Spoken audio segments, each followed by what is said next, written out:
The Widows of Kentucky, a story too cruel for the newspapers of that time to tell. In the shadow of the Cumberland Mountains, where mist clings to hollows like secrets to a troubled soul, lies the forgotten tale of Clara and May.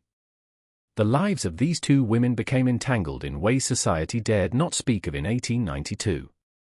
This is the story that never made the front pages, a narrative the journalists of the Louisville Courier deemed too disturbing for the public.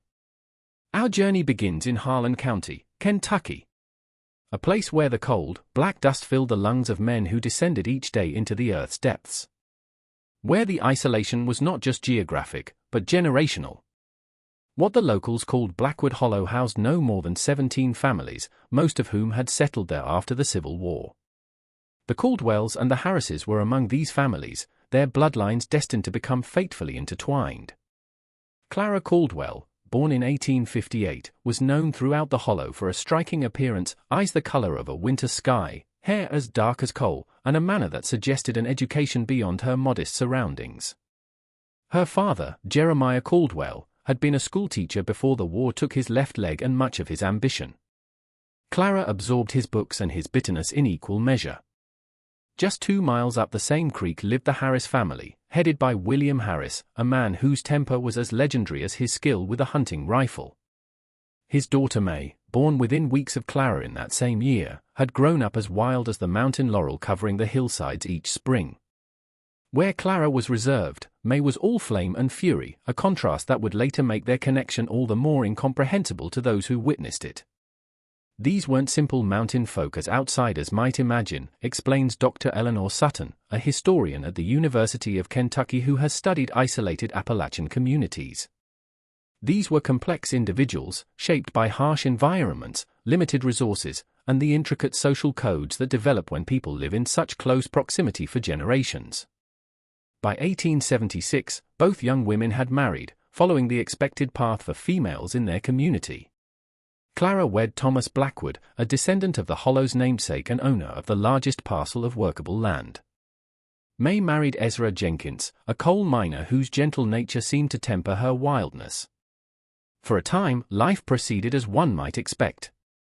Children were born. Crops were planted and harvested, and the wheel of seasons turned. What happened next wasn't recorded in any official document, but according to testimonies gathered decades later by a traveling physician documenting unusual medical cases, both women were widowed within months of each other in 1882. Thomas Blackwood fell from a cliff while hunting, while Ezra Jenkins never emerged from a mine collapse that claimed 7 other men. In their grief, Clara and May found solace in each other's company, an arrangement that seemed as practical as it was compassionate. What many outside observers failed to understand, Dr. Sutton notes, was that in isolated communities, survival often dictated social arrangements that might seem unusual by urban standards. 2 widows combining households wasn't uncommon, resources were scarce and mutual support was essential. What remained hidden, however, was the truth about the relationship between Clara and May. A truth that came to light only after the birth of a child in 1885, a child whose appearance raised questions no one dared ask aloud. A child who would eventually reveal a family secret stretching back 3 generations. The facts emerged slowly, like water seeping through limestone. Clara and May weren't simply neighbors who had married into different families. They shared a grandfather, Jackson Caldwell, who had fathered children with 2 sisters back in the 1830s. Clara and May were first cousins, though this connection had been obscured through years of selective storytelling and deliberate omissions in family Bibles. But the revelation of their shared bloodline was merely the beginning of the story. What followed would challenge the Hollow's unwritten codes, test the limits of community tolerance, and ultimately lead to consequences that would echo through generations of both families. Make sure you're subscribed to this channel. You won't find these shocking historical accounts of isolated American communities and their hidden practices in any textbook. The truth about our past is often buried beneath layers of shame and silence. And only here do we dare to excavate these forgotten stories. The question that haunted Blackwood Hollow in the winter of 1885 wasn't merely about the nature of Clara and May's relationship. It was about the child who arrived during the year's first snowfall, a boy they named Samuel, with features that seemed to belong to neither woman's late husband, but rather reflected the striking similarities between Clara and May themselves. In isolated communities, before modern genetic understanding, people recognized that something wasn't right when certain patterns of family formation occurred, explains Dr. Thomas Harrington, a medical historian specializing in rural healthcare practices of the 19th century. They didn't have the scientific terminology we use today, but they observed the outcomes. The Hollow's midwife, Eunice Fletcher, was the first to notice the troubling signs. Samuel was born with a club foot, and as he grew, his development lagged noticeably behind other children his age. By his 3rd year, he had spoken only a handful of words, and his eyes, unusually close-set, seemed to focus on things others couldn't see. What complicated the situation further was a revelation that emerged through a chance encounter with a traveling peddler in 1887. This man, Joseph Miller, recognized May from his previous visit to another county entirely, Pike County, where May had apparently lived briefly before arriving in Harlan. According to Miller, May had been known there by a different name and had been married not to Ezra Jenkins, but to a man named Harris, her own cousin. Record-keeping was spotty at best in these remote areas, notes county historian Margaret Wilson. People could effectively reinvent themselves by moving just 20 miles away. Without formal documentation, one's history became whatever one claimed it to be. The peddler's gossip spread through the Hollow like wildfire. Suddenly, the close relationship between Clara and May took on new dimensions. If May had previously married within her bloodline, what was the nature of her connection to Clara? And more disturbingly, who was Samuel's father? Clara, confronted by the community's whispers, withdrew further into the cabin she shared with May. May, however, responded with characteristic defiance. When the local pastor, Reverend Simmons, came to counsel them about living in ways pleasing to the Lord, May reportedly chased him off the property with her late husband's shotgun. The isolation that followed was both imposed and chosen. Families who had previously traded with the two women stopped coming by. Children were forbidden from playing with young Samuel. Even the monthly supply wagon would leave parcels at the edge of their property rather than approach the cabin directly. By 1890, Samuel's condition had worsened. Now 5 years old, he suffered from seizures that would leave him rigid and gasping for breath. His vision seemed to fail him intermittently, and the deformities that had been subtle in infancy became more pronounced as he grew. A letter discovered decades later, written by Clara to a doctor in Lexington but never sent, describes the child's symptoms in heartbreaking detail and ended with a plea: "If there is something in our blood that has caused this suffering, I bear that burden. But I beg you, tell us if there is any relief to be found for the boy." The letter reveals what medical science of the time was just beginning to understand, that certain conditions occurred with higher frequency when close relatives produced offspring. The term consanguinity was already in use in medical literature, though its full implications weren't widely known outside academic circles, Dr. Harrington explains. By the late 19th century, medical journals were publishing case studies on the health outcomes of consanguineous relationships. But this knowledge hadn't penetrated isolated rural communities where such practices sometimes continued due to geographic isolation, cultural norms, or simply lack of other options. Tragedy came to the cabin in Blackwood Hollow in the winter of 1891. Samuel, whose health had been declining steadily, died during a particularly severe seizure. No death certificate was filed, not unusual for the time and place, but the local carpenter, who had grudgingly agreed to build a small coffin, reported that the boy's body showed signs of severe malnutrition and other ailments beyond the visible deformities. Samuel's death marked a turning point in the community's response to Clara and May. Pity began to soften some of the harder edges of judgment. The pastor's wife brought food. A neighbor helped dig the grave on the small rise behind the cabin. But beneath this thin veneer of compassion, questions continued to swirl. Questions about blood, family, and choices that would soon force their way into the light. As spring returned to the mountains in 1892, bringing with it the riot of dogwood blossoms and the gentle unfurling of fern fronds, Clara and May faced a new challenge. Clara's health began to decline rapidly, her once vibrant eyes growing dull, her slender frame becoming gaunt despite May's desperate attempts to entice her with foraged spring greens and the season's first berries. What ailed Clara wasn't immediately apparent, even to the circuit-riding doctor who visited Blackwood Hollow every 3rd month. Dr. James Whitaker recorded in his journal, recently discovered in an attic in Lexington, the Caldwell woman presents with extreme fatigue, joint pain, and a peculiar yellowing of the skin and eyes. Without proper facilities for examination, I can only surmise some disorder of the liver, perhaps exacerbated by melancholy following the child's passing. But May suspected something else entirely, something she revealed only in a moment of desperation to Eunice Fletcher, the midwife who had delivered Samuel. According to Fletcher's diary, May spoke of a family sickness that had claimed her mother at roughly the same age Clara had now reached. She described it as the blood turning against itself, a condition that modern medicine would likely identify as one of several genetic disorders that appear with higher frequency in consanguineous relationships across multiple generations. What May was describing aligns with autosomal recessive disorders that can remain hidden for generations, then suddenly appear when carriers of the same recessive gene have children together, explains Dr. Eleanor Richards, a geneticist at Johns Hopkins University. In isolated communities where intermarriage was common, these disorders could become concentrated in family lines.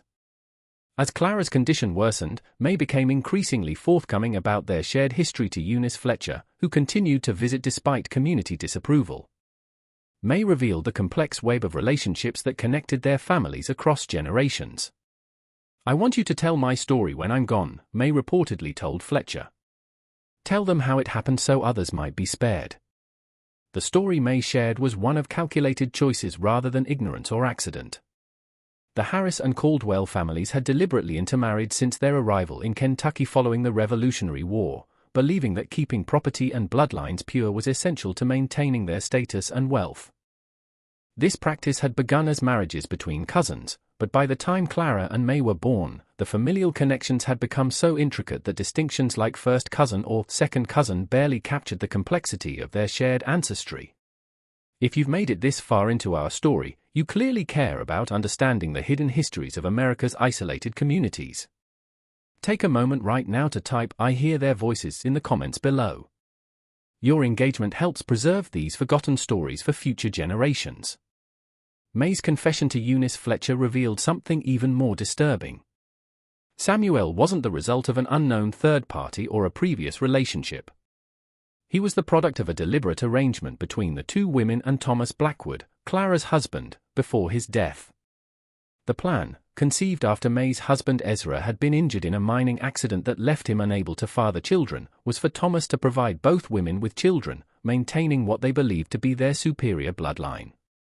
This kind of arrangement wasn't unheard of in certain isolated communities, notes cultural anthropologist Dr. William Hayes.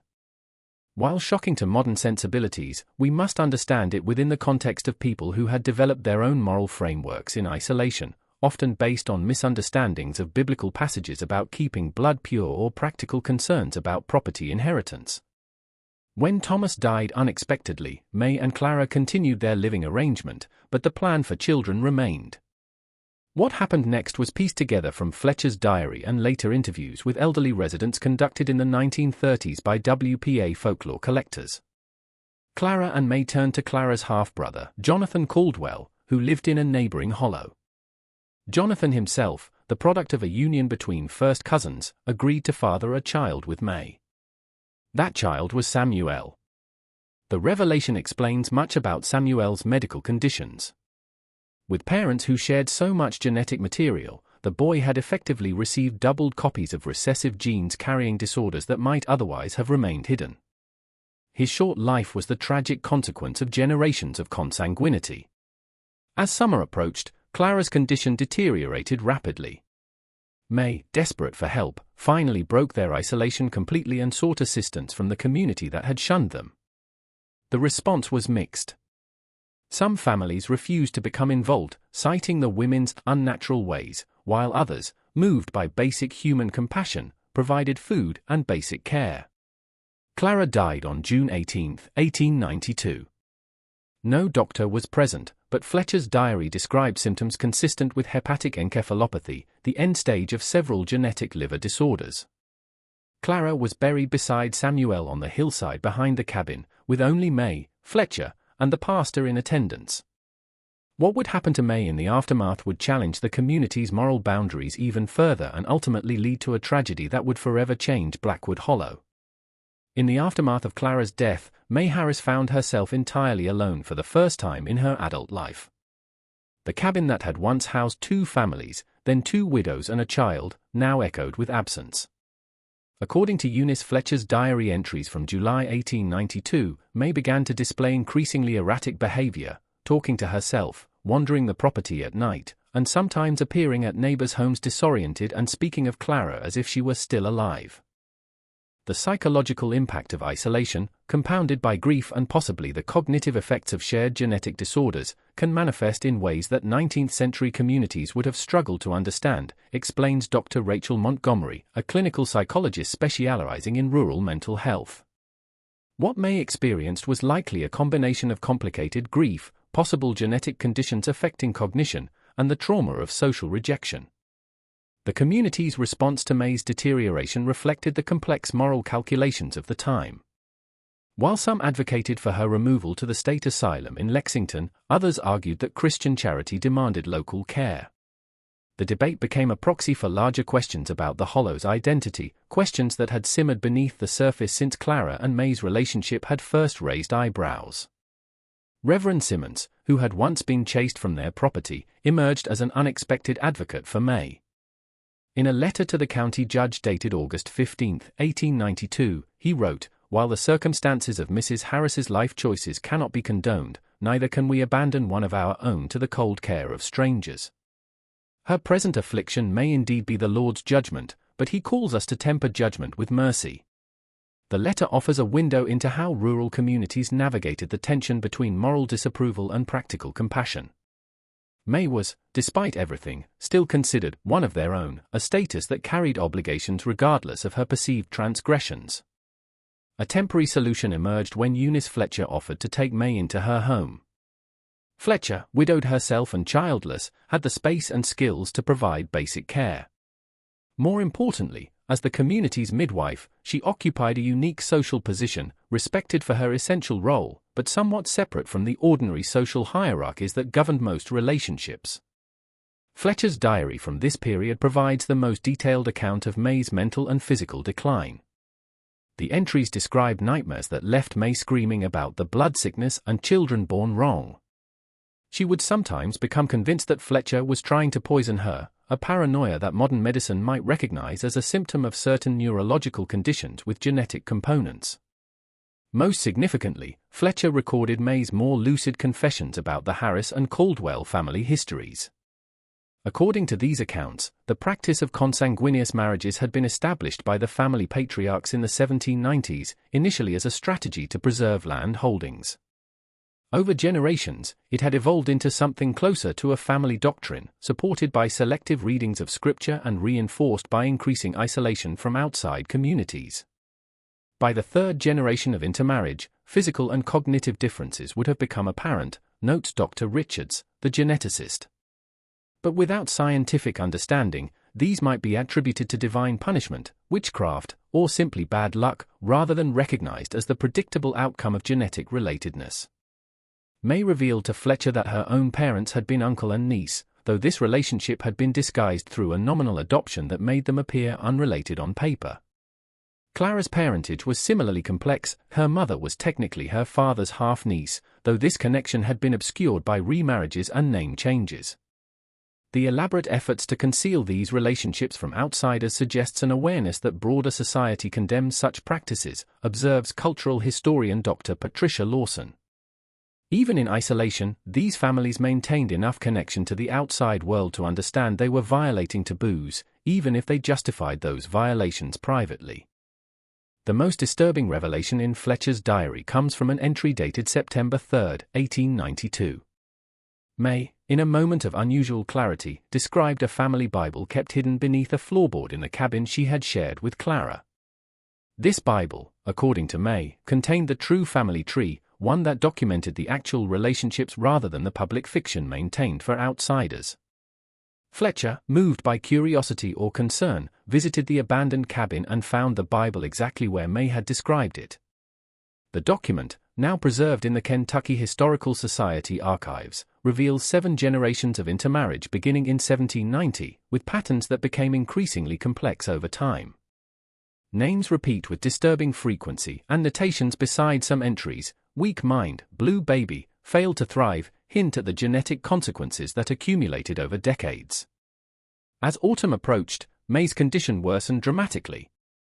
Fletcher's diary described seizures similar to those Samuel had experienced, along with periods of complete dissociation during which May would speak in childlike tones about going home to mother. By October, Fletcher was exhausted from providing constant care and finally appealed to the community for additional help. The response to this appeal would reveal both the best and worst of the Hollow's character, leading to a confrontation that would permanently alter how the community understood itself and its responsibilities to even its most troubled members. The crisp October air carried the scent of wood smoke and fallen leaves as a group of men gathered outside Eunice Fletcher's cabin on the morning of October 12, 1892. Led by William Crawford, a deacon in Reverend Simmons' church, they had come with a wagon and documentation signed by the county judge, papers authorizing May's removal to the Eastern Kentucky Asylum for the Insane in Lexington. Fletcher's diary describes her desperate attempts to prevent May's removal. "I pleaded with them to give her more time. Told them she was in no condition to travel. Mr. Crawford said they had a Christian duty in mind, that she would receive proper medical attention in Lexington that I could not provide." Behind his words, I heard the Hollow's desire to remove the evidence of its shame. The confrontation that followed was witnessed by several community members and recorded in multiple sources. May, hearing the commotion, emerged from the cabin with surprising lucidity. According to Martha Simmons, the pastor's wife, May stood on the porch and addressed the gathered crowd. "You've come to lock away what you can't bear to see. But removing me won't cleanse what flows in the veins of half this Hollow. Your grandfathers knew my grandfathers too well, and those sins don't wash away in one generation." Her words struck at the uncomfortable truth that the Harris Caldwell practice of consanguinity hadn't occurred in complete isolation. Other families in the Hollow had intermarried over generations, though perhaps not as systematically. May's removal wasn't merely about her individual circumstances, it represented the community's attempt to distance itself from practices that many had participated in to lesser degrees. What May described reflects a common pattern in isolated communities, explains sociologist Dr. Jennifer Marshall. Often a single family or individual becomes the repository for community shame, the scapegoat whose removal allows others to maintain the fiction that the problem has been addressed without confronting the broader patterns that enabled it. Despite Fletcher's objections and May's resistance, the men loaded her into the wagon. The journey to Lexington would take nearly 3 days over rough mountain roads. Fletcher, denied permission to accompany May, instead gave her a small package containing personal items and, secretly, the family Bible that documented the true Harris Caldwell lineage. May Harris was admitted to the Eastern Kentucky Asylum on October 15, 1892. Her intake records, discovered during the institution's closure in the 1960s, described her as suffering from hereditary melancholia and delusions of persecution. The examining physician noted physical stigmata suggesting degenerative heredity, a pseudoscientific concept of the time that incorrectly linked physical features to moral and mental qualities. The medical understanding of the era meant that May received little true treatment during her institutionalization. Notes in her file indicate periods of lucidity alternating with severe confusion, physical deterioration consistent with progressive neurological disorders, and occasional violent outbursts when staff attempted to separate her from the family Bible she kept constantly with her. May died in the asylum on November 28, 1892, just 6 weeks after her admission. The cause of death was listed as exhaustion from acute mania, though modern medical analysis of the described symptoms suggests she likely suffered from the same genetic disorder that had claimed Clara months earlier. What makes May's story historically significant isn't just the personal tragedy, but what happened to the family Bible she had protected so fiercely. Dr. Howard Jenkins, a young physician working at the asylum, noted the unusual document among May's possessions after her death. Recognizing its potential scientific value at a time when heredity was becoming a subject of serious study, he retained the Bible rather than disposing of it with May's other effects. Jenkins would later become a pioneer in the emerging field of genetics, and the Harris Caldwell Bible became one of the earliest documented case studies of the health consequences of multigenerational consanguinity. His 1908 paper, Hereditary Degeneration and Isolated Communities, drew heavily from the family records, though he anonymized the names out of what he called professional courtesy to the living. Back in Blackwood Hollow, May's departure and subsequent death created a vacuum quickly filled by silence. Fletcher's diary entries from late 1892 describe how the community seemed to collectively agree never to speak of Clara and May again. Their cabin was demolished, the timber salvaged for other uses. The small cemetery on the hillside where Clara and Samuel were buried was left to be reclaimed by the forest. This pattern of enforced forgetting is common in communities confronting uncomfortable histories, notes Dr. Lawson, the cultural historian. Rather than integrating difficult truths into their communal narrative, they opt for erasure, creating historical gaps that later generations struggle to understand. The silence held for decades. When WPA folklorists visited the area in the 1930s, they found older residents reluctant to discuss the Hollow's history before 1900. One collector noted, "There seems to be a missing generation in their stories. They'll speak freely of the Civil War era and of the early 1900s, but the intervening years are passed over quickly with eyes averted." It wasn't until 1967, when construction of a new highway uncovered the forgotten graves behind where the cabin stood, that the story began to resurface. The discovery prompted local historian Margaret Wilson to investigate, eventually leading her to Dr. Jenkins' papers and, through them, to the Harris Caldwell Bible preserved in the University of Kentucky's medical archives. If you've stayed with us through this entire dark journey, you clearly appreciate the importance of preserving these difficult chapters of our history. Please take a moment to subscribe to our channel. Leave a comment saying, "I watched until the end so I can get to know who truly values these stories," and share this video with others who might appreciate these hidden historical narratives. Your engagement helps ensure that even the most uncomfortable truths about our past aren't lost to time. The legacy of Clara and May's story isn't just about the tragic consequences of consanguinity. It's about how communities respond to practices they can neither fully acknowledge nor completely disown. It's about the tension between judgment and mercy, between scientific understanding and moral tradition. Above all, it's about the human cost of silence, how the failure to confront difficult truths condemns others to repeat painful histories. Today, a small marker stands near the highway construction site that accidentally uncovered Clara and Samuel's remains. It doesn't bear their names or explain their story, just the dates 1858 to 1892 and 1885 to 1891. For those who know where to look, however, it serves as a reminder of the widows of Kentucky and the truths too cruel for the newspapers of their time to tell.